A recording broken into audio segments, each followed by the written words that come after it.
ہم تمام تر چیزوں کی جو اسی طرح آپ تک خبریں پہنچاتے ہیں اس کا مقصد صرف ایک ہی ہوتا ہے کہ پاکستان کے چپا چپا میں کیا ہو رہا ہے اور اس کے اندر جو مسائل ہیں وہ بھی ہم سامنے لاتے ہیں اور جو وسائل ہیں ان کی بھی ہم بات کرتے ہیں. آج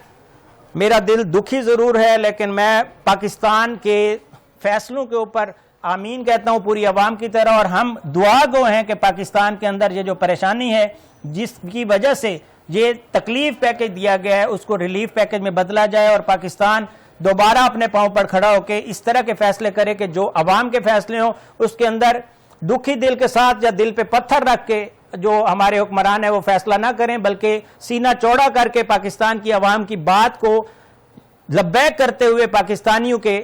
معاملات حل کرنے میں اپنی کوشش کریں. ہماری چاہے بارڈرز ہیں وہاں پر جو فوج موجود ہے ان کے بھی وہی مسائل ہیں جو کہ ہماری عوام کے مسائل ہیں, کیونکہ جو بارڈر پر موجود ہے اس کے بھی گھر والے ہم خود ہیں, ہم عوام ہیں. تو تمام جو عوام ہے وہ ایک ہی اپیل کرتی ہے حکومت وقت سے, پاکستان کی حکومت سے کہ ہم آپ کے تمام فیصلوں پر آمین کہتے ہیں لیکن دعا گو بھی ہیں اور آپ سے اپیل بھی کرتے ہیں کہ آپ پاکستانیوں کے لیے سوچیں جس طرح آپ اپنے گھر والوں کے لیے, جس طرح آپ اپنوں کے لیے سوچتے ہیں اس طرح ہمیں بھی اہمیت دیں. پاکستان زندہ باد, پاکستان کی عوام پائندہ باد, پاکستان کی افواج ہمیشہ زندہ باد.